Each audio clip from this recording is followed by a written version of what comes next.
ala israfil anbiya'i wal mursalin wa ala alihi washabihi ajmain amma ba'du.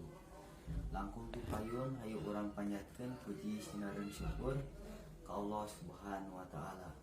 Kulantaran nikmat sareng hidayahna urang sadaya tiasa ngumpul dina kasempetan ieu.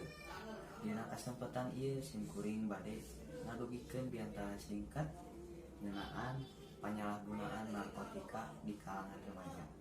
Narkotika dina dunia medis nyaeta obat bius atawa penenang.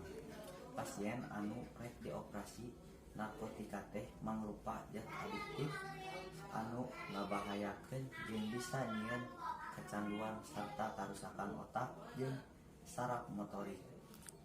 Mun ku urang dikonsumsi bisa nyebabkeun kagiroan jeung anu parahna kematian.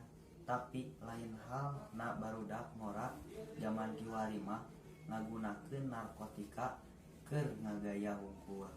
Bari jeung teu apal kana pibahayaeuna istilah bahasa deungeunna mah drug is purpose for freestyle.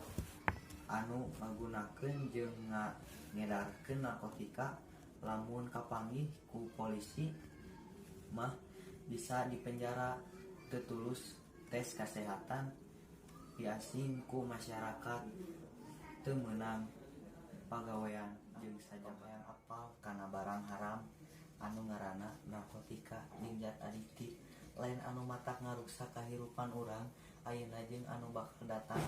Mending ayeuna mah mumpung urang ngora keneh urang eusian ku diajar anu soson-soson guna ngajunjung harkat jeung martabat bangsa Indonesia.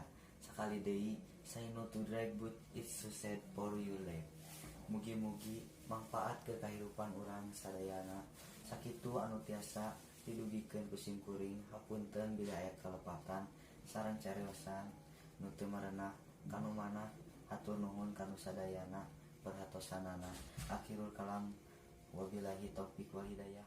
Wassalamualaikum.